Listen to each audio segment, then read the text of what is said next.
بسم اللہ الرحمن الرحیم۔ السلام علیکم ناظرین۔ عمران خان صاحب کو رمضان المبارک بنگالہ میں گزارنے کی تازہ ترین پیشکش کر دی گئی ہے، اور ایک ایسے موقع پر کہ جب پاکستان کے چنتخب حکمران امریکہ کے دورے پر ہیں۔ جو ہی وہ واشنگٹن پہنچے، غزہ بورڈ آف پیس میں انہوں نے شرکت کی۔ وہاں پر ڈونلڈ ٹرمپ صاحب کی جانب سے ان کی اور فیلڈ مارشل صاحب کی تعریف کی گئی، اور ہمیشہ سے امریکہ کی جانب سے پاکستانی حکمرانوں کی تاریخ پاکستان کے مستقبل کے لیے بڑا سخت اور کڑا وقت لایا کرتی ہے۔ اور اسی ماحول کے دوران اس قسم کی خبریں آنا شروع ہو گئیں کہ رمضان کے آغاز پر پاکستانی قوم کو بہت بڑی خوشخبری دی جا سکتی ہے، اور ایک بار پھر اسٹیبلشمنٹ کی جانب سے کپتان کو صلح کا پیغام بھجوا دیا گیا ہے۔ اس کی تفصیلات کیا ہیں؟ عمران خان صاحب کی رہائی کے حوالے سے سہیل خان آفریدی CM خیبر پختونخوا، ان کی جانب سے رہائی فورس کے قیام کا اعلان بھی کیا گیا، جس کے بعد کچھ بڑے اینکر، ویلے کالم نگار اور ملازم صحافی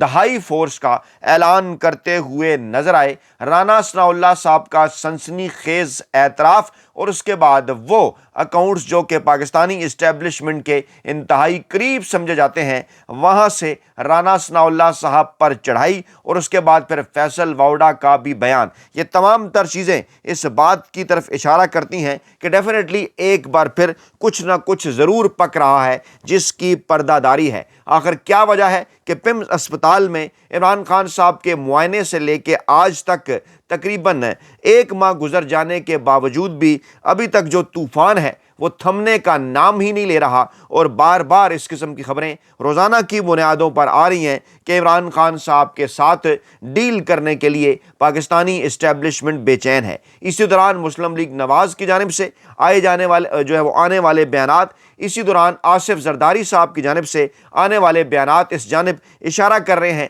کہ وہاں پر بھی عمران خان صاحب کے مخالفین کیمپس کے اندر بھی بے چینی اپنے عروج پر ہے، اور وہ یہ بات سوچ رہے ہیں، وہ اس بات کے اوپر گھبرا رہے ہیں کہ اگر عمران خان صاحب کے ساتھ پاکستانی اسٹیبلشمنٹ کی کسی قسم کی ڈیل ہو گئی تو ان کی روایتی سیاسی دکانیں ہمیشہ کے لیے بند ہو جائیں گی۔ اس معاملے کا آغاز کوئی آج سے نہیں ہوا، بلکہ اپریل 2022 سے لے کر آج تک کم و بیش درجن مرتبہ عمران خان صاحب کو ڈیل کی پیشکش کی گئی، جس کی تفصیلات گزشتہ ویڈیو میں بھی میں نے آپ کے سامنے رکھی۔ صورتحال یہ ہے کہ اس وقت پاکستانی اسٹیبلشمنٹ اس لیے بھی بے چین ہے کہ وقت بڑی تیزی سے گزرتا چلا جا رہا ہے، اور اس وقت غزہ بورڈ آف پیس میں جہاں پاکستان کی جانب سے کہا جا رہا ہے کہ انہوں نے اپنی کچھ ریڈ لائنز واضح کی ہیں، اور جہاں اس قسم کی خبریں چلوائی گئی ہیں کہ وہ حماس کو غیر مسلح کرنے کے حوالے سے اپنا کردار ادا نہیں کریں گے، ہاں وہ امن و امان کے قیام کے حوالے سے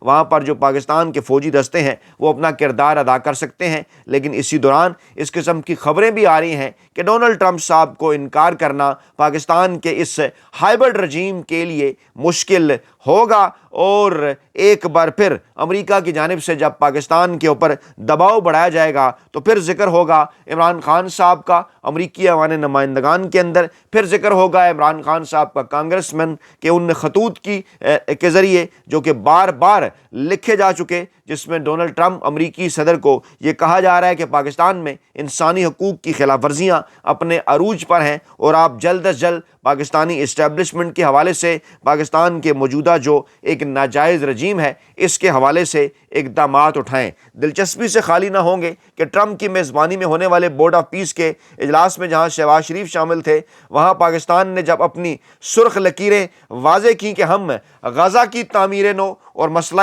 فلسطین کے حل پر توجہ جو ہے وہ مرکوز رکھیں گے، تو پھر اس قسم کی خبریں آنا شروع ہوئیں کہ کیا پاکستان اس پوزیشن میں ہے کہ وہ خود کسی قسم کا کوئی فیصلہ کر سکے، کیونکہ اس وقت پاکستان میں جس قسم کا رجیم چل رہا ہے اور جس قسم کی حکومت ہے پاکستان کے اندر، وہ انتہائی کمزور فوٹنگ کے اوپر ہے، اور عالمی برادری میں کسی طرح سے بھی سر اٹھا کر، خاص طور پر امریکہ کے سامنے کسی طرح سے بھی سر اٹھا کر اپنی کسی قسم کی کوئی بات یا کسی قسم کا کوئی مطالبہ ان کی جانب سے نہیں رکھا جا سکتا۔ صورتحال یہ ہے، عمران خان صاحب کی صحت کے حوالے سے تازہ ترین بیان، سلمان اکرم راجہ صاحب فرماتے ہیں کہ عمران خان صاحب کو چند دن پہلے دیوار پر لگی گھڑی نظر نہیں آ رہی تھی، لیکن اب عمران خان صاحب کو سوئیاں بھی دکھ رہی ہیں۔ انہوں نے کہا کہ یہ بات انتہائی حوصلہ افزا ہے، اور ڈاکٹرز نے کہا ہے کہ یہ بات بہت حیرت انگیز ہے۔ جو باتیں ڈاکٹر ندیم قریشی نے ہمیں پمس اسپتال میں بتائیں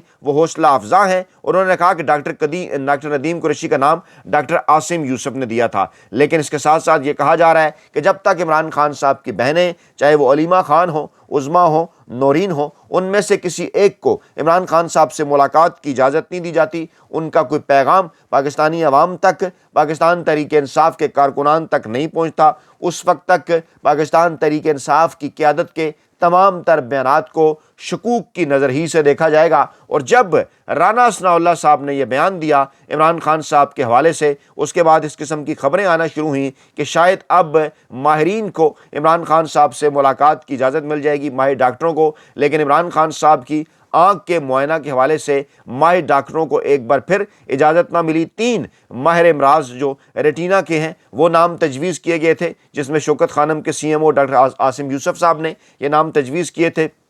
لیکن ان میں سے کسی ڈاکٹر کو معائنے کی اجازت نہ ملی۔ ان میں الشفا انٹرنیشنل کے ڈاکٹر عامر اوان اور میجر جنرل ریٹائر مظہر اسحاق شامل تھے، جبکہ آرم فورسز انسٹیٹیوٹ آف اپتھمالوجی کے سربراہ میجر جنرل وقار مظہر کا نام بھی دیا گیا تھا، یعنی ایک لیفٹننٹ جنرل اور ایک میجر جنرل کا نام بھی تھا۔ لیکن یہ بھی کہا جا رہا ہے کہ مذکورہ ماہرین کی بجائے الشفا سے ڈاکٹر ندیم قریشی کو بھیجا گیا، جن کے ساتھ پمس کے ڈاکٹر عارف بھی موجود تھے، اور یہ بھی بتایا گیا کہ شوکت خانم کے ڈاکٹر عاصم یوسف اور ڈاکٹر خرم مرزا کو اڈیالہ جیل جانے کی اجازت نہ ملنے پر الشفا کے ڈاکٹرز کو روانہ کیا گیا۔ پہلا انجیکشن عمران خان صاحب کو 25 جنوری کو لگایا گیا تھا، جبکہ دوسرا انجیکشن عمران خان صاحب کو 25 فروری کو لگایا جانا ہے۔ یہ فیصلہ تاحال نہیں کیا گیا کہ دوسرا انجیکشن جیل میں لگایا جائے گا یا اسپتال منتقل کیا جائے گا۔ ذرائع یہ دعویٰ کر رہے ہیں کہ عمران خان صاحب کو اس بات کی آفر کی گئی ہے کہ اگلا انجیکشن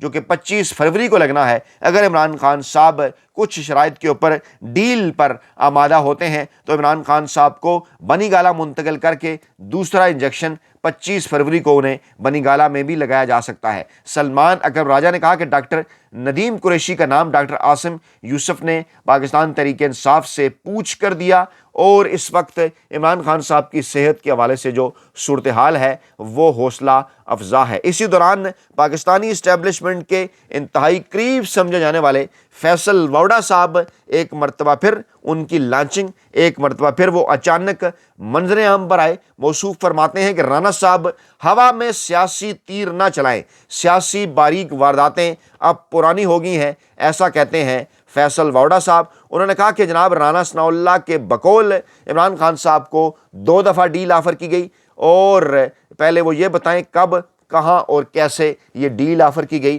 تو جناب اس حوالے سے تمام تر تفصیلات ہم بھی اپنے دیکھنے، سننے اور چاہنے والوں کے سامنے رکھ چکے، کچھ دیگر لوگ بھی اس حوالے سے معلومات شیئر کر رہے ہیں۔ یقینی طور پر فیصل ووڈا صاحب کو ان اکاؤنٹ سے، ان یوٹیوب چینل سے، ان سوشل میڈیا اکاؤنٹ سے استفادہ کرنا چاہیے، تاکہ انہیں اس بات کا اندازہ ہو سکے کہ عمران خان صاحب کو ڈیل کب، کہاں اور کیسے آفر کی گئی۔ موصوف کہتے ہیں کہ یہ وہ ڈیل ہے جس کا تصور صرف آپ کے جو کہ صرف آپ لوگوں کے تصور میں ہے، اور آپ ہی کو پتہ ہے، آپ لوگ خوش قسمت ہیں کہ اس نے بقول آپ کے ڈیل نہیں مانی، اور اگر عمران خان صاحب مبینہ ڈیل قبول کر لیتے تو اسے سیاستدانوں کے پیچھے آنا ہی آنا ہے، اس نے آپ لوگوں کو چھوڑنا ہی نہیں ہے۔ یعنی اس بات کو ذرا سمجھیے کہ ایک بار پھر پاکستانی اسٹیبلشمنٹ کی جانب سے مسلم لیگ نواز کو بھی اس بات کا پیغام کہ اگر آپ نے میاں نواز شریف صاحب کی خواہش پر عمران خان صاحب کے ساتھ معاملات کسی طریقے سے بہتر کرنے کی کوشش کی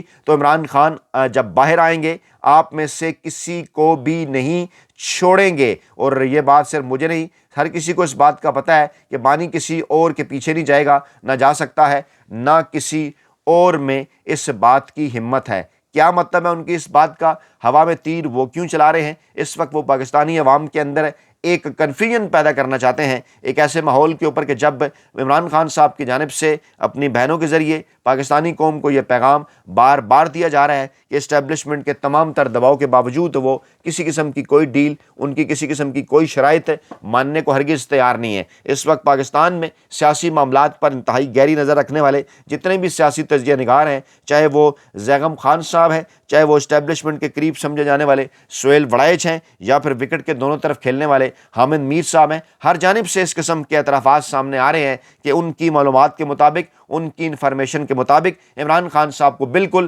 میاں نواز شریف صاحب ہی کی طرح ڈیل آفر کی گئی، لیکن عمران خان صاحب نے ڈیل لانے والوں کو یہ کہہ دیا کہ وہ انہیں نواز شریف نہ سمجھیں، وہ اسٹیبلشمنٹ کے ساتھ کسی قسم کی ڈیل نہیں کریں گے۔ اسی دوران کچھ مخصوص جو اکاؤنٹس ہیں وہاں سے رانا ثناء اللہ کے بیان کو لے کر اس قسم کی جو ٹویٹس کیے جا رہے ہیں کہ یہ کوئی باریک سیاسی واردات ہے، یا رانا ثناء اللہ صاحب پاکستان تحریک انصاف کے کارکنان کو بہادری کے اس قسم کے قصے سنا کر، یا عمران خان صاحب کے ڈٹنے کے حوالے سے قصے سنا کر بانس پر چڑھانا چاہتے ہیں۔ وہ یہ چاہتے ہیں کہ عمران خان صاحب جیل کے اندر رہیں، لیکن سوال یہ پیدا ہوتا ہے کہ عمران خان صاحب تو جیل کے اندر ہیں، عمران خان صاحب 2.5 برس سے جیل کے اندر ہیں۔ آپ ایک طرف یہ کہتے ہیں ہم نے ملک بھی چلا لیا، آپ ایک طرف یہ کہتے ہیں ہم نے امن و امان کی صورتحال پر قابو بھی پا لیا، آپ ایک طرف یہ کہتے ہیں اکانومی بھی بڑی بہترین چل رہی ہے، آپ ایک طرف یہ کہتے ہیں آپ کے پیپلز پارٹی کے ساتھ بھی بڑے زبردست تعلقات ہیں، آپ ایک طرف یہ کہتے ہیں آپ کے اسٹیبلشمنٹ کے ساتھ بھی بڑے زبردست تعلقات ہیں۔ پھر آخر کیا وجہ ہے کہ عمران خان صاحب روزانہ کی بنیاد پر سوشل میڈیا کی ہیڈ لائن تو ان کے ذریعے بنتی ہی بنتی ہے؟ کیا وجہ ہے کہ پاکستان کا روایتی میڈیا ان کے بغیر کسی قسم کی کوئی خبر ان کے پاس نہیں ہے، چاہے وہ پاکستان کا پرنٹ میڈیا ہو یا پھر پاکستان کا الیکٹرانک میڈیا ہو؟ عمران خان کی بنی گالہ منتقلی، اس حوالے سے باقاعدہ ہیڈ لائن لگا کر یہ تحریر سامنے آئی ہے، جس میں یہ کہا جا رہا ہے کہ پاکستان کی موجودہ سیاسی فضا میں کشیدگی، عدم اعتماد اور مہاجرائی اس نہج پر پہنچ چکی ہے کہ جہاں کسی بھی چھوٹی وفامتی پیش رفت کو غیر معمولی اہمیت حاصل ہو جاتی ہے، ڈیل کی باتیں ہونے لگتی ہیں، حکومت کی تبدیلی کی افواہیں پھیلنا شروع ہو جاتی ہیں، اور اس ایسے میں اگر حکومت کوئی سنجیدگی کے ساتھ کوئی نرم قدم اٹھائے یا دوسرا فریق بات چیت کی طرف مائل ہو جائے تو اس سے افواج ساز سرگرم ہو جاتے ہیں، یوٹیوبرز کی دہاڑیاں لگ جاتی ہیں۔ یعنی انصار عباسی صاحب جن کے یوٹیوب کے انہوں نے بھی دہاڑیاں لگانے کی کوشش کی، لیکن اس کے بعد خاموش ہو کر بیٹھ گئے۔ یہ بھی دہاڑیاں ہی ہیں نا کہ آپ اگر ہم لکھ دیں عمران خان کی بنی گالہ منتقلی، اگر ہم لکھ دیں تو ہمیں یہ کہا جاتا ہے کہ بڑا سنسیشنل تھم نیل ہے جناب، آپ نے یہی ہیڈ لائن لگی، یہی اسی عنوان کے ساتھ آپ نے آج تجزیہ پیش کیا۔ یہ میں سامنے رکھ دیتا ہوں، یہ ٹاپ کے اوپر آپ دیکھ سکتے ہیں، خان کی بنی گالہ منتقلی۔ یہ جناب پاکستانی اسٹیبلشمنٹ کے خود ساختہ ترجمان انصار عباسی صاحب کا تجزیہ ہے، جو یہ کہتے ہیں کہ جناب سابق وزیر اعظم عمران خان اور ان کی اہلیہ بشریٰ بی بی کی ممکنہ طور پر بنی گالہ منتقلی اس نوعیت کا ایک قدم ہو سکتا ہے جو سیاسی درجہ حرارت کو کم کرنے میں مدد دے سکتا ہے۔ کیا میں رپیٹ کر رہا ہوں، ممکنہ طور پر، یعنی وہ اس بات کا انکشاف کر رہے ہیں کہ یہ ممکن ہے کہ قانون میں یہ گنجائش موجود ہے کہ کسی رہائش گاہ کو سب جیل قرار دے دیا جائے۔ ماضی میں بھی پاکستان میں ایسی مثالیں ملتی ہیں جب پاکستان میں سیکیورٹی، صحت یا سیاسی مصلحت کے تحت اہم شخصیات کو جیل کی بجائے کسی مخصوص مقام کے اوپر نظر بند رکھا گیا۔ بنی گالہ چونکہ عمران خان صاحب کی رہائش گاہ ہے، اس لیے وہاں مناسب سیکیورٹی اور انتظامی کنٹرول کے ساتھ انہیں منتقل کرنا نہ تو غیر قانونی ہوگا اور نہ ہی غیر معمولی۔ اس اقدام سے ایک طرف ان کی صحت اور علاج معالجہ کی ضروریات بہتر انداز میں پوری ہو سکیں گی، دوسری طرف حکومت بھی انسانی ہمدردی کا مثبت پیغام دے سکے گی۔ اگرچہ ڈاکٹرز کی رپورٹ سامنے آ چکی ہے، عمران خان صاحب کی آنکھ کے علاج کے حوالے سے تشویش کا اظہار کیا جا رہا ہے، اور جہاں معاملہ ایک سابق وزیر اعظم کا ہو اور سابق کرکٹ ہیرو کا ہو تو پھر ہی ذمہ داری مزید بڑھ جاتی ہے، اور سیاسی اعتبار سے دیکھا جائے تو اس اقدام سے اسٹیبلشمنٹ اور پاکستان تحریک انصاف اور عمران خان کے درمیان کشیدگی میں کمی آ سکتی ہے۔ سختی کی بجائے نرمی کا مظاہرہ کرنا چاہیے، جو سیاسی درجہ حرارت کو کم کرنے کا ذریعہ بن سکتا ہے۔ اس تناظر میں وفاقی وزیر داخلہ محسن نقوی کا کردار اہم ہو سکتا ہے، کیونکہ نہ صرف وہ فیلڈ مارشل کے قریب ہیں بلکہ وہ ایک عرصے سے سیاسی جوڑ توڑ کے لیے پس پردہ رابطوں میں مصروف رہے ہیں۔ یعنی اب بولیے، کہیے، D J S P R صاحب کہتے ہیں سیاست سے کوئی تعلق نہیں، یہ فیلڈ مارشل صاحب کا ذکر بھی کر رہے ہیں، پھر کہہ رہے ہیں محسن نقوی صاحب ان کے بڑے قریب ہیں، پھر یہ کہتے ہیں وہ سیاسی جوڑ توڑ کے بھی ماہر ہیں۔ یعنی اگر فیلڈ مارشل صاحب کا یا جی ایچ کیو کا یا اسٹیبلشمنٹ کا سیاست سے کوئی تعلق نہیں، تو پھر محسن نقوی صاحب کا فیلڈ مارشل کے نزدیک ہونے کا کیا مطلب ہوا؟ سیاسی جوڑ توڑ کے لیے پس پردہ رابطوں میں مصروف رہنے کا کیا مطلب ہوا؟ اور 1-2 سال سے تحریک انصاف کے کچھ رہنماؤں سے وہ رابطے میں بھی رہے اور ان چینلز کو استعمال کرتے ہوئے وہ عمران خان اور بشرا بی بی کی بنی گالہ منتقلی کے حوالے سے کوئی قابل قبول فارمولہ تیار کر سکتے ہیں، جس کی وجہ سے عمران خان صاحب اور بشرا بی بی کو بنی گالہ منتقل کیا جا سکتا ہے۔ بڑی پیش رفت جو ہے وہ ہو سکتی ہے۔ اور آگے چل کر وہ کیا بات کہتے ہیں؟ آگے چل کر وہ کہتے ہیں کہ لچک دکھائی جائے اور عمران خان انا چھوڑ دیں، عمران خان بنی گالہ منتقل ہوں گے تو سیاسی کشیدگی کے اندر کمی آئے گی اور پھر پاکستان اس نازک دور سے گزر رہا ہے، ایسا اقدام تناؤ کم کر دے گا۔ اور پھر آگے چل کر